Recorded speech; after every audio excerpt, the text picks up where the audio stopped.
Maafin bapak yang punya anak perempuan, perhatiin baik-baik.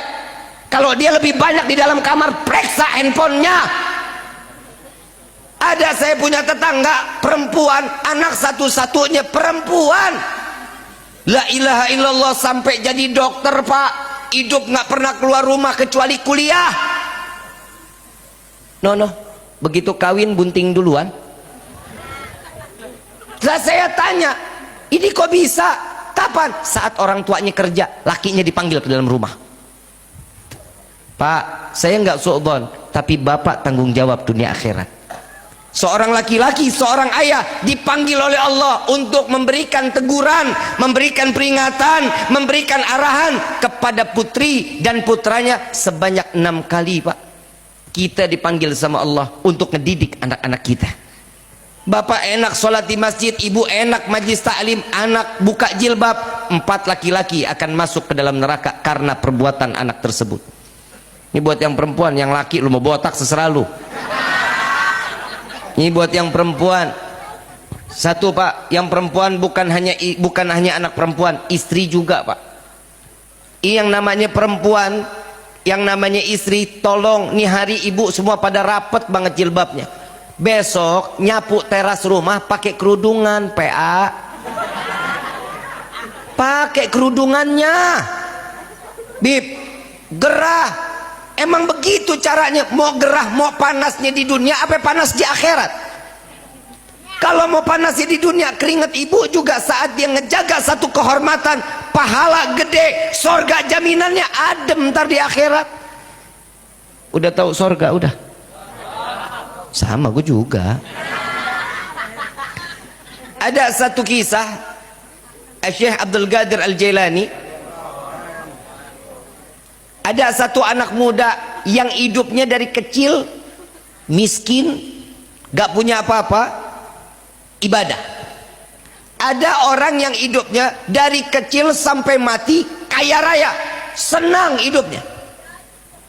Saat ini orang yang miskin, yang menderita, tatkala dia masuk ke dalam satu yang dikatakan di akhirat, dimasukkan jarinya ke dalam surganya Allah, ujung jari masuk ke dalam surganya Allah. Ditanya, pernahkah kau menderita di dunia? Wallahi aku lupa dengan penderitaan aku di dunia, karena nikmatnya surga di dalamnya. Ada orang yang hidupnya senang dari kecil sampai gede, tapi dia bukan orang yang ahli ibadah, dimasukkan satu jarinya sedikit aja masuk ke dalam neraka, maka ditanya, apakah kau pernah senang di dunia? Demi Allah, aku tidak pernah mendapatkan kesenangan jika tahu azabnya neraka saat ini. Ibu bapak yang dirahmati oleh Allah, hidup kita sama-sama tujuannya sorga. Setiap yang kita mau hadapan kita di akhirat, kita minta selamat dunia, selamat akhirat. Makanya perayaan Maulid Nabi Muhammad SAW, dari masyrik ilal maghrib, dari barat sampai ke timur, orang berbondong-bondong ikut merayakan Maulid. Daripada kalam Ali bin Muhammad bin Husain Al-Habsyi, jika kalian ingin mencari tempat taubat, yang taubat kalian akan diterima oleh Allah, maka hadirlah ke dalam majlis Maulid. Insya Allah keluar dari tempat ini, taubat kita diterima oleh Allah. Amin ya Rabbal. Saya mau tanya, senang nggak hadir acara begini? Gembira nggak? Apa yang buat senang, apa yang buat gembira? Lu ditanya senang, senang, gembira, gembira. Apa yang buat senang, apa yang buat gembira?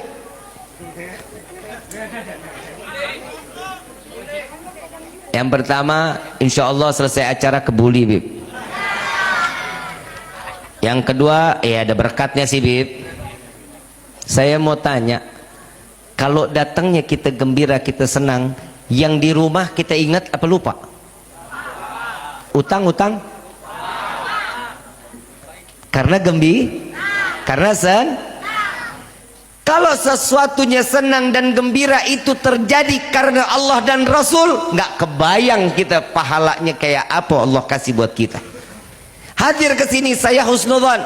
Bapak ibu datang ke sini semata cuma mencari ridha Allah. Yang kedua, mengharapkan syafaat Nabi Muhammad SAW. Ada kabar gembira, orang yang datang ke tempat ini apabila dia mati lagi jalan belum sampai, atau dia pulang setelah acara majlis, disebut nama Allah dan Nabi, dia taklim, dia dengerin, maka saat dia mati, mati dalam keadaan husnul khatimah, dan dianggap dia tidak akan pernah mendapatkan hisab di hadapan Allah, masuk sorga tanpa dihisab. Amin ya rabbal. Allahumma. Ini kita pulang, malaikat maut lagi ngopi di rumah kita. Pulang apa kagak? Tadi gua udah kasih kabar itu. Pulang apa kagak? Pulang, Bib. Tapi ke Surabaya dulu. Lu mau kemana aja malaikat maut, Pak, Bu? 20 menit sekali malaikat maut mandangin muka kita. Nih kita duduk di sini dari jam berapa? Jam berapa? Jam 8. Sekarang jam? Udah malam ya. Tutup doa ya. Udah malam. Lu nggak lapar lu? Gue lapar. Gak kebayang dari jam 8 sampai jam 11 ibu bapak duduk sini, malaikat maut sampai ngelihat, ya Allah masih di sini aja. Lagi diharapin maksiat, saat kemaksiatan itu datang dicabut nyawanya sama Allah, kan sia-sia. Tapi alhamdulillah nih hari 20 menit sekali malaikat tanya lagi, ya Allah, Juki cabut jangan. Entah dulu belum.